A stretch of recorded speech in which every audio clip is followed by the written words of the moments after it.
Paz do Senhor, minhas queridas. Espero encontrá-las todas na santa paz de Cristo, o nosso Senhor. Estou novamente aqui para mais um vídeo, para a gente estudar a palavra, pegar os conselhos de Deus para nós. Lembrando que o nosso guia está sendo os aconselhamentos para mulheres, né, de John Street e Jenny Street, conselhos para mulheres, e cada vídeo um capítulo. O vídeo anterior é sobre a ira. Nós fizemos um estudo maravilhoso, bem proveitoso no nosso grupo de WhatsApp das Amoras de Deus.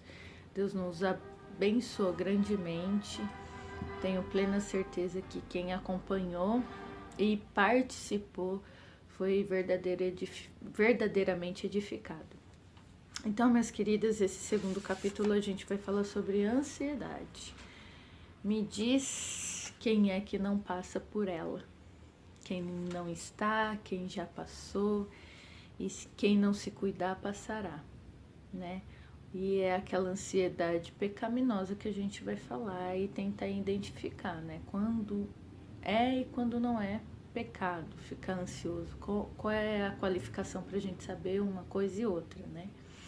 E aqui a gente está falando da vida baseado na vida da Audrey, que é uma história verídica, só que foi mudados os nomes dos personagens para não expor as pessoas que recorreram a essas duas pessoas, né, o casal de pastores, para buscar aconselhamento bíblico.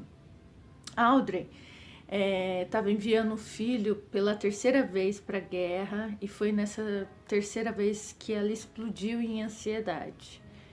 Ela começou a ter ataques de pânico, ela começou a se desesperar, ela não desligava a televisão por nada neste mundo, para não perder nenhum noticiário da guerra. E ela começou a não comer direito, não dormir direito, deixou de fazer os afazeres dela. O marido e os outros filhos que estavam em casa foram bem prejudicados em relação a isso.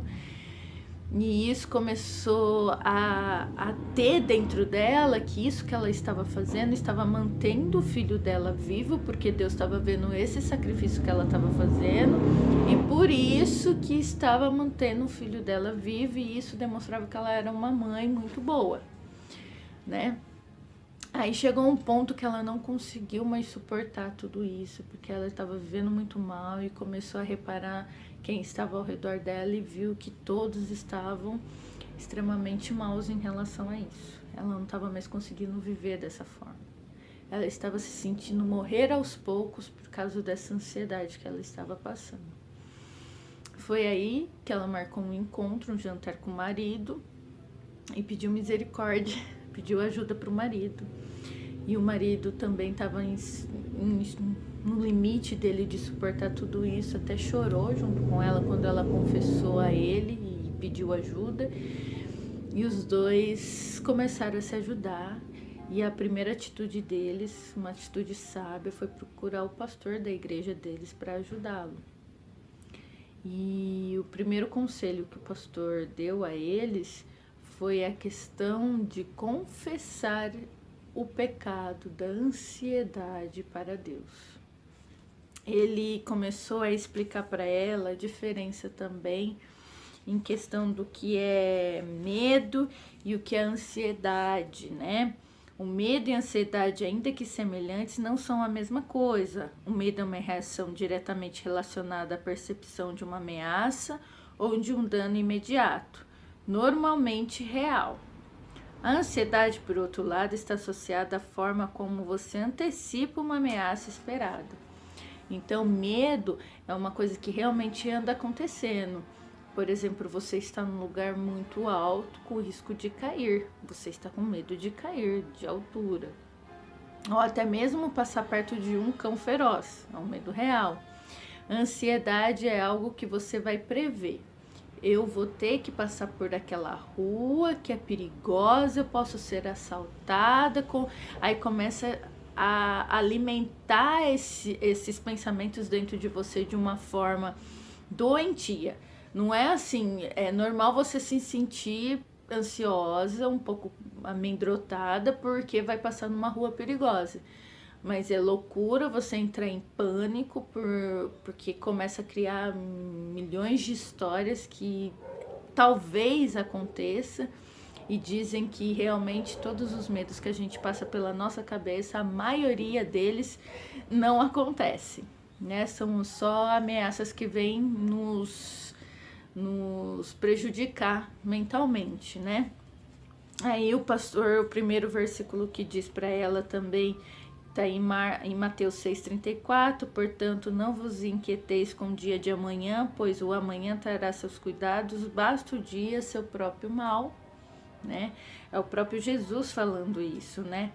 Pra gente viver a cada dia, ter os seus temores de cada dia, resolver os problemas de cada dia que você está hoje, o presente, o amanhã é amanhã, amanhã você enfrenta, né?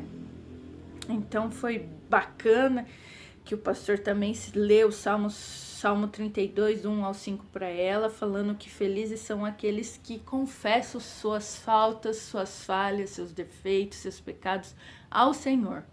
E ali é alcançada a misericórdia, a força para ser perdoado e viver nesse perdão. O pastor falou para ela de imediato: peça perdão a Deus, primeiramente, e depois ao seu marido e aos seus filhos, com grande humildade. Isso é uma atitude de humildade. Quando a gente confessa as nossas falhas, é uma atitude de humildade, e é assim que tem que ser, assim que o pastor disse.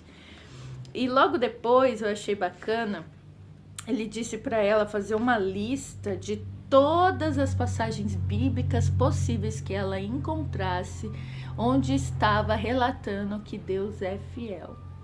E era para ela colocar em todos os lugares possíveis, visíveis, para ela nunca se esquecer de todas aquelas passagens, para aquilo fazer sentido na vida dela, para ela realmente se apegar à palavra de Deus, que Deus é fiel, é Ele que toma conta da minha vida, é Ele que toma conta de todas as circunstâncias, né? Como Deus é maravilhoso. E ele... O primeiro versículo que ele deu para colocar no primeiro ponto dessa lista, ele deu 1 Coríntios 10:13 para ela, e ela fez o resto, né? Que diz assim: não vos sobreveio tentação que não fosse humana, mas Deus é fiel e não permitirá que jamais sejais tentado além das vossas forças. Pelo contrário, juntamente com a tentação vos proverá livramento, de sorte que a possais suportar. Além de eu entender que Deus é fiel, é Ele que cuida de tudo, é Ele que domina sobre todas as coisas, eu tenho que entender que o que vier, as tentações, as provações, os sofrimentos, as percas que vier na minha vida, não é maior que a força que Deus pode me dar para suportar todas essas coisas. Então a cruz que eu carrego é a cruz que eu suporto, com a força do Senhor, com a ajuda do Senhor, né? Que a ansiedade muitas vezes nos tira um pouquinho do normal, porque a ansiedade nos dá a sensação que nós perdemos o controle, que nós não vamos suportar se perdermos, se acontecer tal coisa, outra coisa, se não acontecer no exato momento que você está pedindo, porque a gente quer dominar sobre todas as coisas. E não, quem domina é Deus, né? E muitas coisas ruins têm que acontecer. Ninguém quer que aconteça nada de ruim com nós mesmos e com as pessoas que a gente ama, mas isso não está fora do nosso controle. É realmente se jogar nos braços do Senhor segundo a vontade dele, né? É um ato de fé. Então, estar ansioso, muito ansioso, é tirar a nossa fé. E sem fé é impossível agradar a Deus. Olha que coisa seríssima que a ansiedade é. A gente pensa que ansiedade, tudo bem que é um mal muito comum, todos passamos, temos, todo mundo tem que lidar com isso, todo mundo, sem exceção. Duvido alguém que não fica ansioso por alguma situação, algum momento da vida. Mas a ansiedade é séria, a ansiedade tem que ser controlada, a ansiedade é um ato de fé, a ansiedade tem que ser tratada, porque a ansiedade tira a fé. A fé que eu creio num Deus Todo-Poderoso, soberano e que tudo domina, né? E sem fé é impossível agradar a Deus. Isso é muito, mas muito sério. Então, ele coloca aqui também, o pastor, em relação aos conselhos que dá para ela, é a questão da preocupação legítima quando ela se transforma em ansiedade. Aí ele listou alguns pontos para a gente refletir em relação a isso. Quando uma preocupação legítima, que realmente algumas coisas, igual ela realmente tem que ficar preocupada com o filho que foi para a guerra, é um risco tremendo dele morrer, né? Dela não ver mais o filho vivo. Olha que coisa triste, né? E só que ela tem que saber lidar com isso, né? E quando que essa ansiedade, preocupação justa se transforma em uma ansiedade pecaminosa? Ele listou assim: quando seus pensamentos visam mudar o futuro, eu quero mudar o futuro, eu quero ter esse poder, né? Seus pensamentos são improdutivos, eu só penso, não consigo agir para mudar nada. Sua preocupação a controla em vez de você controlá-la. Olha, isso é seríssimo. Sua preocupação faz que você negligencie outras responsabilidades e outros relacionamentos. Eu paro a minha vida, eu paro de viver, eu paro de amar, eu paro de fazer o bem, eu paro de fazer tudo por causa das minhas preocupações. Sua preocupação por si mesma começa a danificar o seu corpo. Eu não como direito, eu não durmo direito, eu começo a adoecer, né? Eu começo a gerar vários problemas seríssimos de saúde por causa das minhas preocupações. Você perde a esperança em vez de encontrar resposta. Então eu só acho problema em cima de problema, mas eu não acho solução para nada. Você deixa de cumprir o seu papel e suas obrigações. Você deixa de ser você mesma. Você deixa de ser o que você realmente foi chamado para ser, né? Começa a se transformar num poço de preocupações, né? Começa a não viver na verdade, né? Tira. E olha que coisa maravilhosa que ele fala, a gente procurar a oração. A oração apropriada é uma ajuda essencial para reverter a ansiedade. A falta de oração revela sua falta de confiança na soberania de Deus e sua bondade. Aí ele fala de 1 Pedro 5,7, lançando sobre ele toda a vossa ansiedade. Lançando é largando, realmente falando, Deus, cuide disso, né?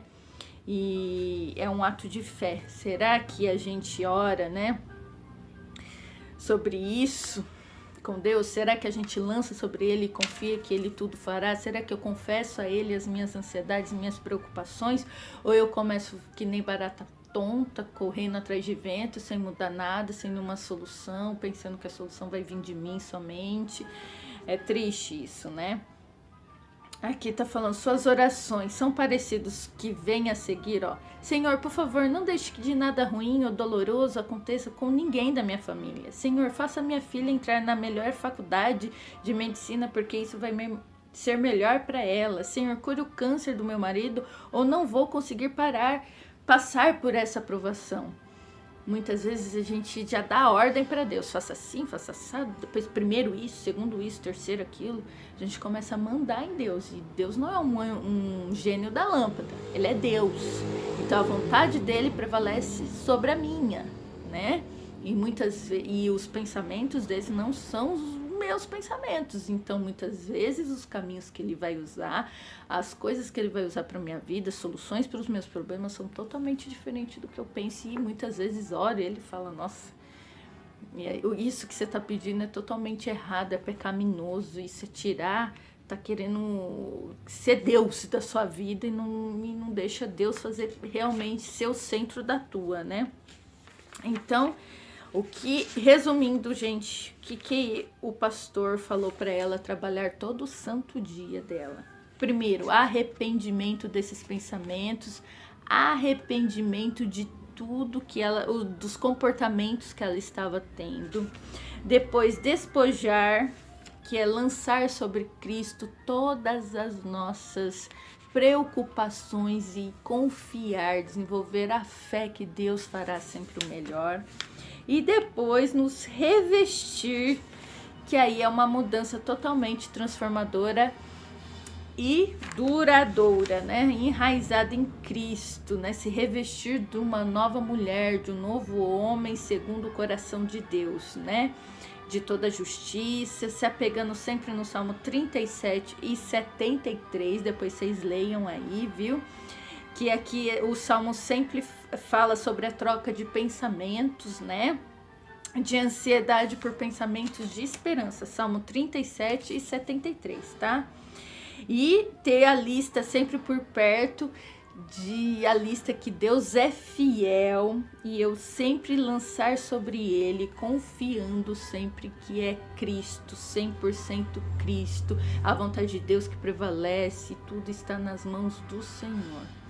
Estamos ansiosas, ficará ansiosa, se arrependa disso, saiba que isso é errado e isso prejudica não só você, por doenças, começa a prejudicar seu psicológico, seu físico, mas prejudica as pessoas que te rodeiam. Você começa a não ser mais você não vive mais. Então é Deus que domina sobre todo o nosso futuro, todos os nossos problemas. Há coisas ruins sim que vai acontecer conosco, a nossa vontade é que não aconteça nada com a gente ou com as pessoas que a gente ama, mas nós estamos num mundo pecaminoso, tudo fora do lugar, e essas coisas só vão se consertar quando Cristo voltar. E essa fé que ele está pedindo para a gente desenvolver, que é a fé, né, no nosso Senhor Jesus Cristo, que domina nosso amanhã, é só dado pelo Espírito Santo. Então é com muita oração e muito estudar da palavra de Deus, conhecendo esse Deus é fiel. O que é Deus é fiel? A gente fala, Deus é fiel, Deus é fiel. Mas o que a palavra dele diz sobre isso? Quantas vezes a palavra dele fala sobre isso? Então, Deus é fiel. E não essa fidelidade que a gente tem por base aqui dos homens terrenos, aqui dos nossos relacionamentos, mas sim uma fidelidade perfeita, vindo do eterno, da perfeição, do santo dos santos. Isso que é maravilhoso. E com certeza no nosso estudo, as perguntas que eu vou colocar aí para vocês no final, e no dia que a gente for edificar uma das outras, eu tenho certeza que nós iremos evoluir, nós iremos crescer, nós iremos ser mais parecidos com Cristo, e a gente vai desenvolver essa fé, a fé que agrada ao Senhor, a fé que sabe que Deus proverá todas as coisas. É isso que eu mais desejo no meu coração. Participem dos estudos, viu? É para edificação da sua vida e a minha também, ok? Fiquem na santa paz. Beijo, meninas!